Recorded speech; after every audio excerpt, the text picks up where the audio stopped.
Fred Miller disappeared in 1968 from Hagerman, Idaho.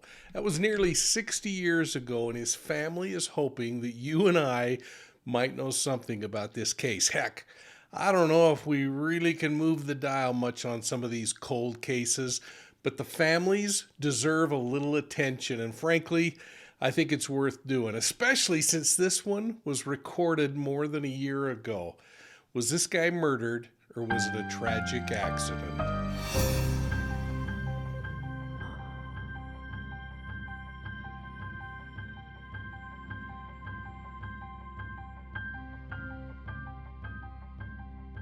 Well, hey everybody, thanks for joining us on this missing persons case from Idaho. It's considered the coldest missing person case in the state. Now, that's saying a lot, and I'm sure there are other people that are missing long before that, but this one is on record. It hasn't garnered a lot of attention in the true crime community, though, but the guy deserves to have his case reviewed. And I want to thank you for sharing this and listening to it and providing your thoughts on the case down below. Now, please hit that like and subscribe button and ring the bell so that you're getting all of our videos. And please share us with your friends and family. And as we get rolling, I want to make sure you understand that this thing was recorded more than a year ago, almost 14 months ago, in an effort to provide some investigative support to the folks over at Adventures with Purpose. And a whole bunch of stuff has happened since then. So don't attack me because I said the word Adventures with Purpose. Great things were done. Sad things are going on right now, and I hope they get all their affairs figured out. But this was recorded back then as a preparatory investigative piece prior to them going out into the field. Never made it. But the family has reached out to me and asked that I share this, and frankly, after some consideration, I thought these stories deserve to be told, regardless of what some of the connections were along the way. I hope you understand, and I hope you'll be supportive of our decision to release this now. I stitched this thing together from my hotel room in D.C., and I remind you that the original recording was made more than a year ago. We've learned an awfully lot since then, so cut us a little slack when it comes to some of the editing and especially the audio, which is a little troubling at times. I'm joined on the video by my friend Taylor Nicholas of TGI Crime Day, and I hope you'll go over and subscribe to her channel. Fred Miller disappeared 54 years ago, making his case the oldest, coldest unsolved missing person case in Idaho. And is it really a missing person case, or is this a case of murder?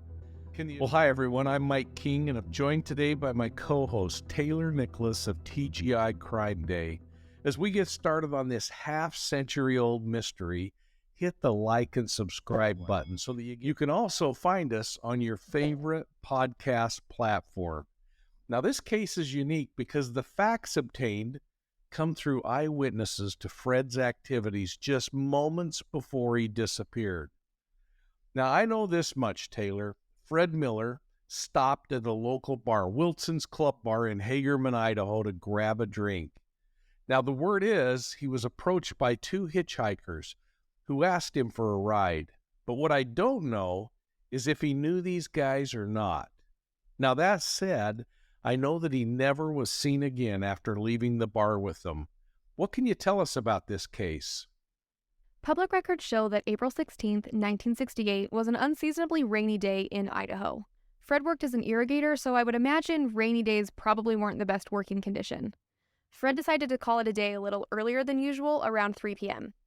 It wasn't abnormal for him to stop by a bar after work and have a few beers, and today was no different.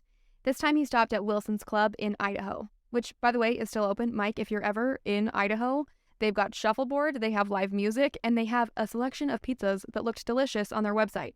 It looked like a perfect place to spend a rainy afternoon. I'm not sure if Fred was much of a shuffleboard player, but he definitely did stop there for a few drinks after work.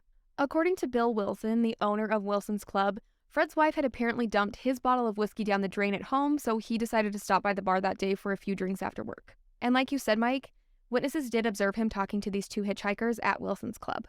We don't know Fred's exact movements after leaving Wilson's Club that night, but around midnight, someone did see his car driving southbound on Highway 30. This person couldn't see if Fred was driving or if there were passengers in the car, but after this sighting, Fred and his car vanished. More than 30 cars matching the description of Fred's car, which was a white four-door 1960 Rambler Ambassador, were searched, but none of them matched the license plate or the serial number. For whatever reason, whether it was gossip around the town or maybe just a gut feeling, Fred's family believed that Fred and his vehicle had ended up in the Snake River. Information leaked that police had received a tip about Fred's disappearance and these hitchhikers.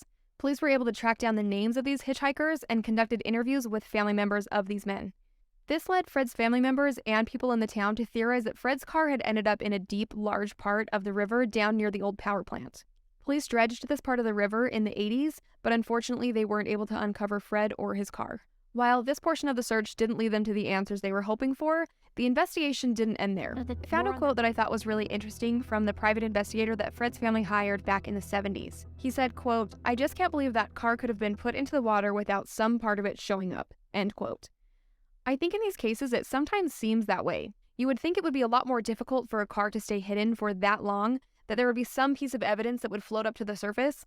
But as we know, these cars can stay hidden for decades, sometimes in plain sight, and sometimes in areas where police had already conducted searches. While Fred has been missing for decades at this point, his family has never forgotten him, and his story has been passed down from generation to generation, and his family still hopes to find answers in his case. You know, there's something else that we uncovered in this investigation that was never talked about before, at least that I'm aware of and that I've been able to find in any public documents. And that is that Fred's vehicle was taken some 100 miles away to Boise, Idaho. Now, Fred's grandson learned about this many years after Fred's disappearance. And he learned that Boise police reported that they had issued a parking citation on Fred's vehicle over there after his death, his disappearance. Now, Fred's family has never been able to confirm whether it's accurate information or not. But they did indicate that the local sheriff says he doesn't have any copy of a ticket in their investigative files. Now, in addition to that, I saw a notation that a family member to one of the suspects in the case said that these two guys, the two hitchhikers, disappeared for a few days after Fred went missing, later resurfacing into town. So we start looking at all this limited information that we have on the case, and I think it's important to just kind of capture all this on a map.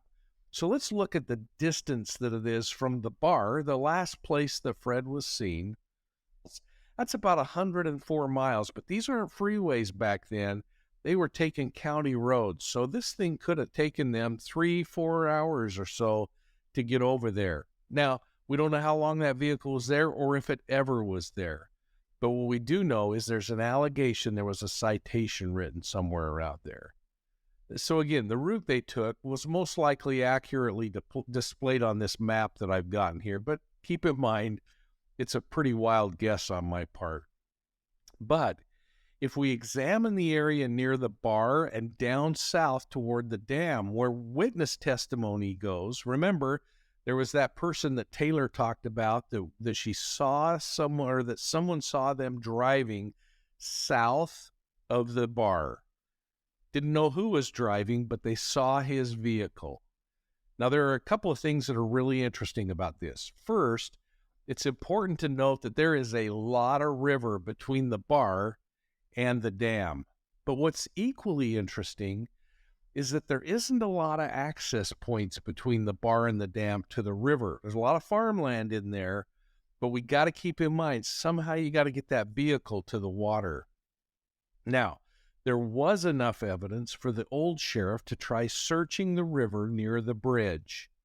There appears to be some testimony from witnesses that suggests Fred might be in his vehicle in that area. Now, even though law enforcement says they've checked the area, I just don't feel comfortable that it's been cleared. So, Mike, you had the opportunity to talk to some of Fred's family members about his case. What did you learn? That's right, Taylor. I spoke with Fred's grandson, Doug Ulrich, and Fred's great-great-grandson, Edward Ulrich. I think the listeners would really enjoy hearing their comments on the case and my interview with them. So let's listen to this. And folks, as you do this, I'm going to give you an assignment. I want you to kind of keep track of what's going on.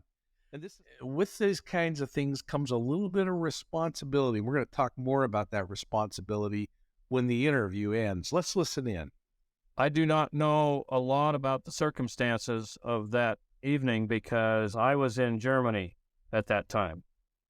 So in 1968, I was in Germany. One of Fred Miller's sons was also in Germany, stationed in Germany at that time. And I happen to have an uncle, so Fred Miller's youngest son, who is actually younger than I am. He lives in Mesa, Arizona, Apache Junction, Arizona. I don't want to slight Mesa at all, but he lives in Apache Junction, Arizona, and he's still alive. There's 3 of Fred Miller's children that are still alive.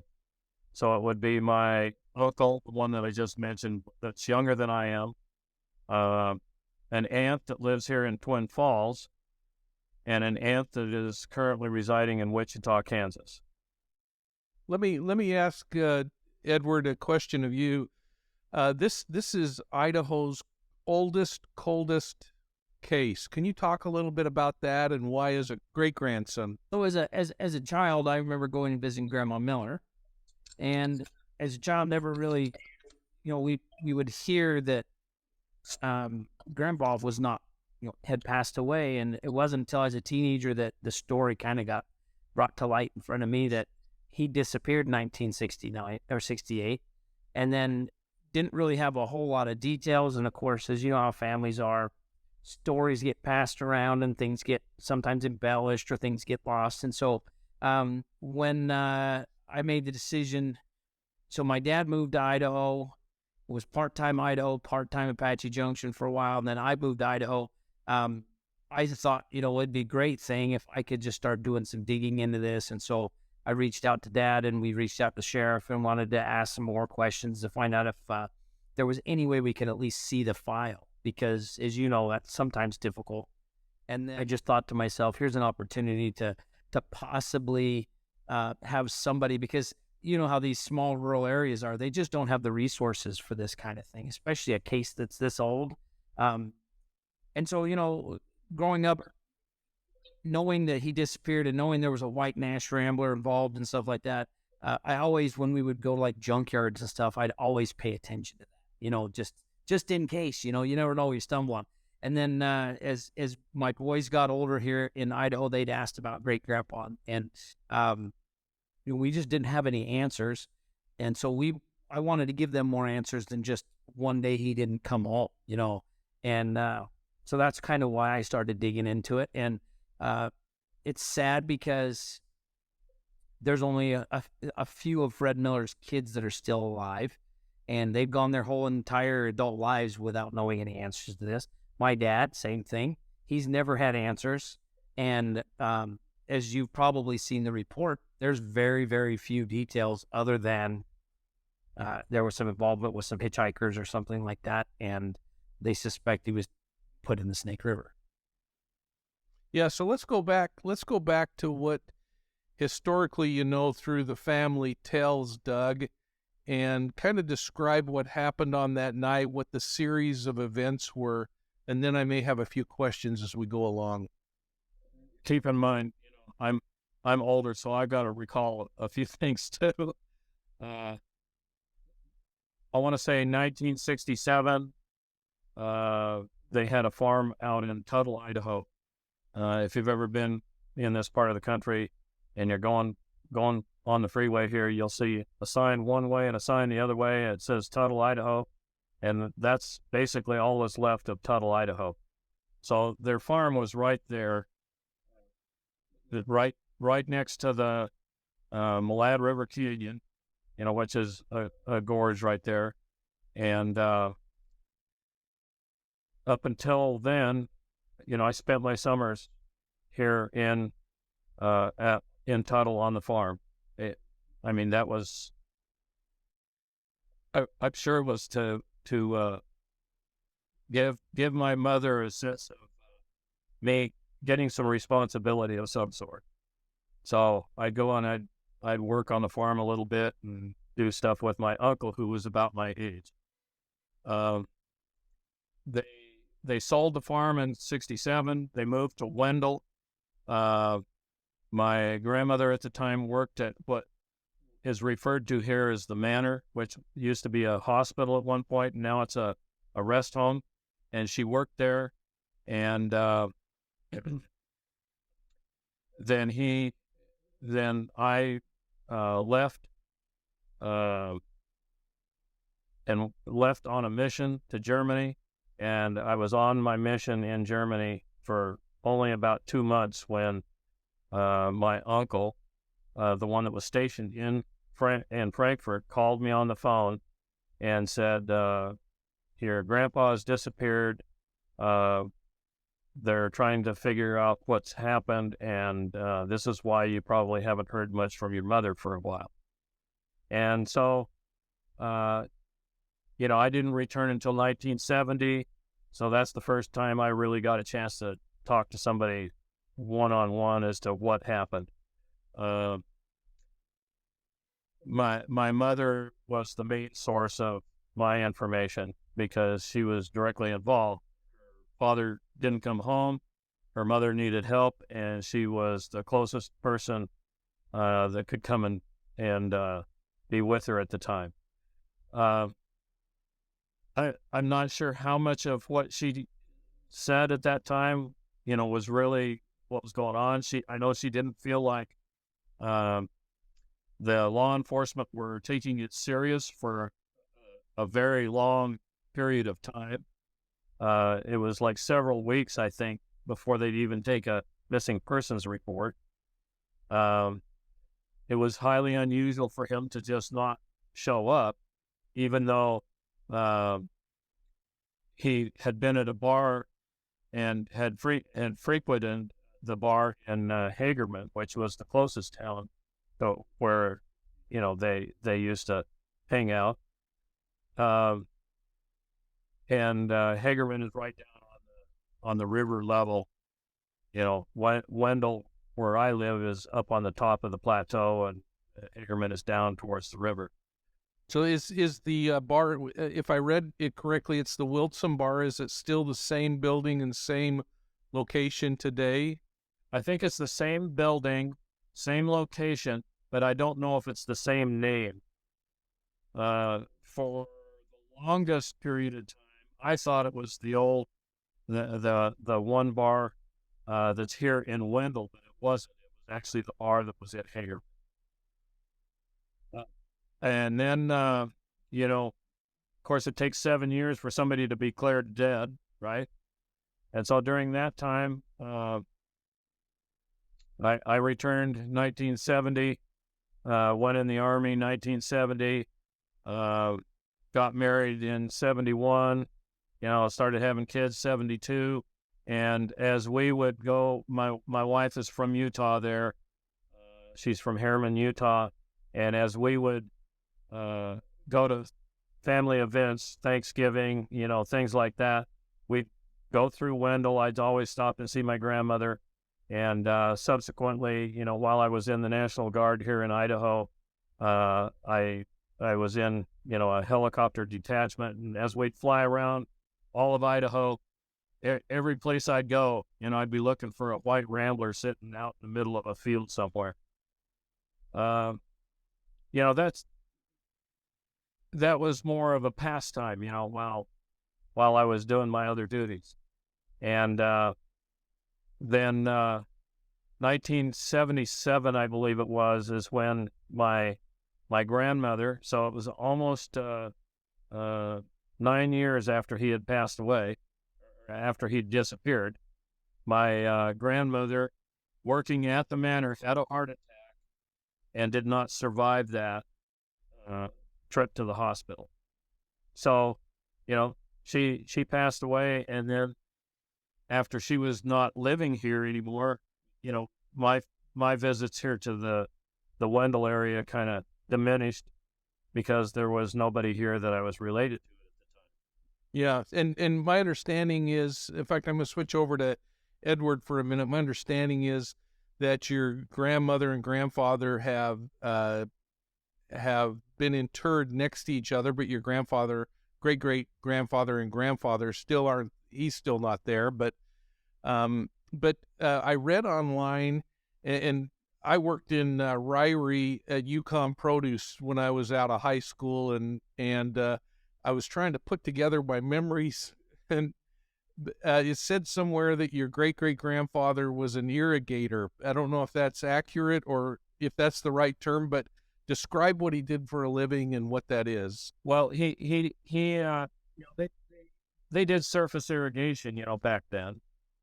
So if you were a farmer, whether you had 40 acres or 90 acres, you probably spent more time out irrigating than anything else. So that's what an irrigator is. It's just a guy turning on the gates and letting water flood the field. And okay, exactly. Today, there's hardly any of that really goes on. It's almost all with wheel line or pivots or some automated form of irrigation. And there's a lot more fields now than there ever used to be. There was probably a lot more desert back then than I remember. It seemed like, of course, when the speed limit was 55 miles an hour, it seemed like everything was further away, too. Well, hey, folks, it's Mike from Profiling Evil, and I want to share my thoughts about our affiliate, Truthfinder. I use Truthfinder every single day to research the people and the cases that we're talking about here. But you can use it to reconnect with a loved one, find an old friend, or look up your former schoolmates. Now, they make searching really easy, and all you got to do is enter a name, an address, a phone number, or an email. Then you're provided with this really cool list that you can start to explore. Use Truthfinder to figure out who that new neighbor really is, or keep your family safe by checking out the parents in your kids' carpool. Now, many of you use the internet to search out new friends, but you can use Truthfinder to sniff out scammers and online predators, especially before you meet them in person. And folks, we get a small commission when you sign up. It's about enough to buy a small soda, but you gain the ability to satisfy your curiosity, protect your family, and find the truth out about people in your life. Please take advantage of the special Profiling Evil discount code. It's on the screen, and it's also in the description down below. And remember, you can cancel this thing at any time. Now, let's get back to today's crime case. And what I read in the paper articles was that she had poured out his whiskey, and that's why he ended up going to the bar. I don't know if that's just been added over the years or what really happened that night. But what happened at the bar? So as a grandson, I never saw my grandfather inebriated at all. All my memories of him, and keep in mind, I started driving when I was, 14-ish age group, because that was the thing that you did back then. And, when I would come down, we would go fishing, with him and my uncle, the one that was my age. And the one that was just older, that was in the Air Force at the time that he disappeared. So I never saw that side of him at all. Now, my mom, on the other hand, said that he would tend to get violent, or loud. She didn't say he hit anybody or got like that, but she said that he'd, had a really bad temper when he'd get drunk, but I never had seen that as a grandchild.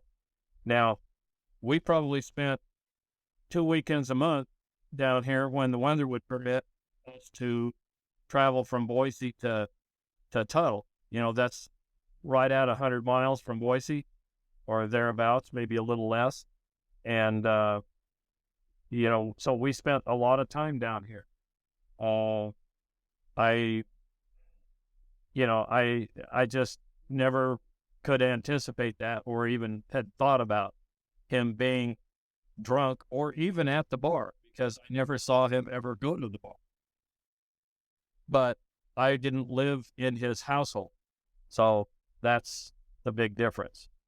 Now, Richard Miller, who currently lives in Apache Junction, and I'm in contact with him. He's probably my closest uncle now because his brother passed away 2 years ago. He probably has all kinds of recollections of his dad because, he was in the household right up until he left for college, which would have been 1968. Now, Grandpa disappeared in August 1968. He had a daughter that got married in June of 1968. Richard Miller would have gone to University of Idaho probably a little earlier than August, which is when Fred Miller disappeared. So, Richard Miller, since he's still around, would probably have the best kind of insight into how his dad was.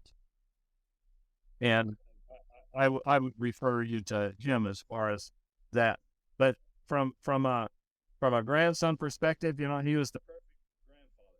Retrace from what you've been told the steps were that night. You talked about the Hitchhikers. Tell me the whole story of what the family theory has been on what happened to Fred. And see, this is what I've been told, and then I kind of corroborated some of this with the police report, with the sheriff's department. But what I always grew up knowing is that he had for one reason or another, I don't know, he had visited the bar, and as a child, I always came to the conclusion that somebody at the bar needed a ride, a hitchhiker, and he, being rural Idaho, nobody ever suspects anybody of anything. It's just like, you need a ride, jump in, I'll take you for a ride. That's just always been kind of my thought. And so that's just what I've always been under the understanding is he offered to give somebody a ride, and whether it was malicious intent from the start or if he had extra money in his pocket, I don't ever know, and then just never came home. And so we just have always known so little that's why it's always just lingered out there in my head. Now, so my mother, she passed away just a few years back, okay, and my mother was pretty lucid, in her final years, and I'm sure most of the story that Ed remembers probably is from talking to my mother.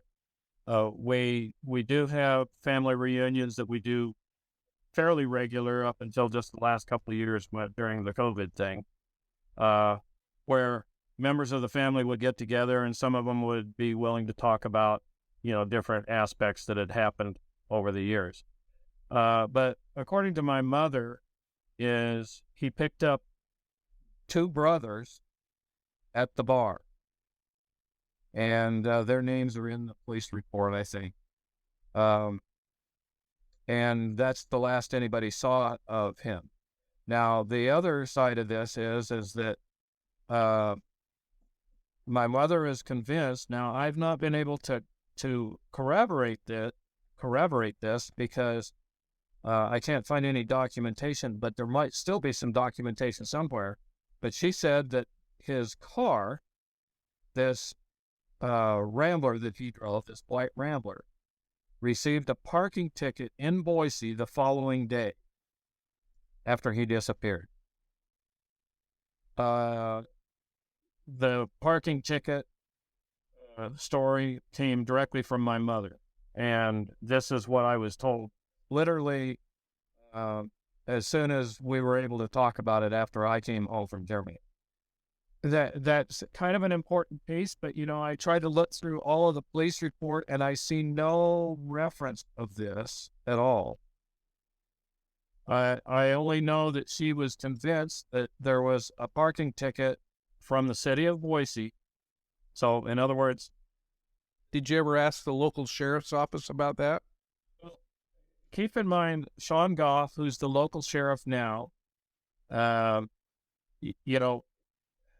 know that every time, so when I go into the office there at the sheriff's department and I ask for this file, it's like at their fingertips.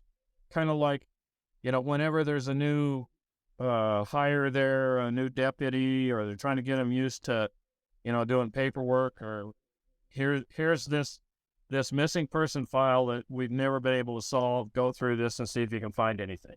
That's the idea that I get.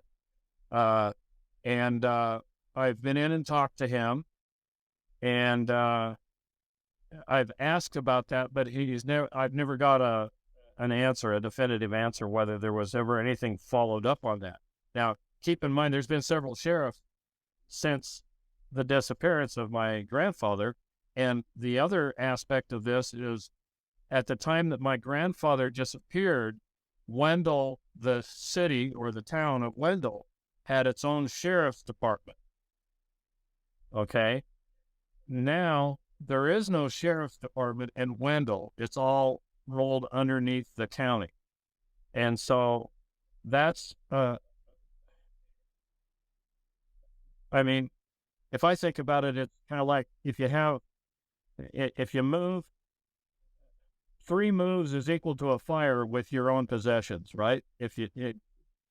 I don't know if Dad would agree with me or not too, but they were active members of their church. And so I've thought maybe he was going to the bar in Hagerman at times because less people knew who he was. Maybe, I don't know. That was just a thought, and I don't know whether Dad would agree with that or not. Personally, I think so. I've been told by Richard that the 2 hitchhikers that he picked up were very bad people, and so they were evidently somebody that was known in the area here as not being very good people. 2 brothers. And it would be not inconceivable that they could easily overpower a late 60s old man and take the paycheck that he just got, because that was what my mom told me, is that he had been paid for hauling grain or doing something because he had kept his grain truck. And why he went to the bar and why he picked the one down in Hagerman when he lived in Wendell, I don't know, other than the fact that when he lived in Tuttle, Hagerman was where everybody, we did everything. I mean, I other than my great-grandparents lived in Wendell and where the cemetery is at, there was not a lot of reasons for us to go anywhere other than Hagerman. That's a possibility, but I can tell you that my grandfather went to the church only a couple times. My grandfather. He went for weddings, and I honestly can't remember him ever going other than when somebody was getting married in the family. My grandmother, on the other hand, and my great-grandparents, it was a total different story. So now I never knew who my grandfather's parents were. So I had no interaction with anybody beyond my grandfather and my grandmother on my grandfather's side. So why did they pick this area? I would say because it's the largest body of water, and would be the most difficult to, in 1968 especially, even try and look for anything. And because the river flows fairly rapidly through there, I mean, people raft this river. That region right there by where they dredged, you can actually drive a car close to the river. As you go further north up, when you get into the country above the Malat Gorge, it's substantial. I mean, the river's in a canyon all of a sudden, and it would be difficult in most places to get a car down to the water. I can tell you though that if you put a car in the river, further south, which would be upstream, even cars as heavy as they are, if they could easily get pushed all the way down that river. I mean, they just get rolled like a rock. in the newspaper articles, there was something about him going up into this North County, and So I don't really understand that, and I never really figured out where that was at. That also is, they never disclosed the name. I think in that it says that they dug something up. They had a person of interest, but they never disclosed the name, even in the report.